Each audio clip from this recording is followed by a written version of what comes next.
প্রিয় দর্শক, আসসালামু আলাইকুম।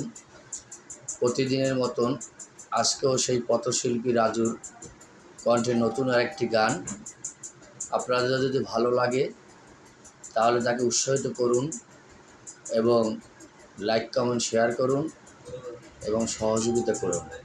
ইপরা বাদরে অবাগি পুটি রে, এপরা বাদরে অবাগি পুটি রে, আসো যদি তুমি শ্যামকালিয়া, আমি তোমায় গান শোনাবো হারমোনি বাজাইয়া, আমি তোমায় গান শোনাবো হারমোনি বাজাইয়া, আসতে তোমায় বসতে দিব আঞ্চল পাতিয়া, সারা নিশি হাসি গানে থাকবো রে মাতিয়া, নিজেরও হাতে পানেরও বাটা যতনে দিব গো সাজাইয়া, আমি তোমায় গান শোনাবো হারমোনি বাজাইয়া, এপরা বাদরে অবাগি পুটি রে, তুমি যদি আসো শ্যামকালিয়া, আমি তোমায় গান শোনাবো হারমোনি বাজাইয়া, আমি তোমায় গান শোনাবো হারমোনি বাজাইয়া।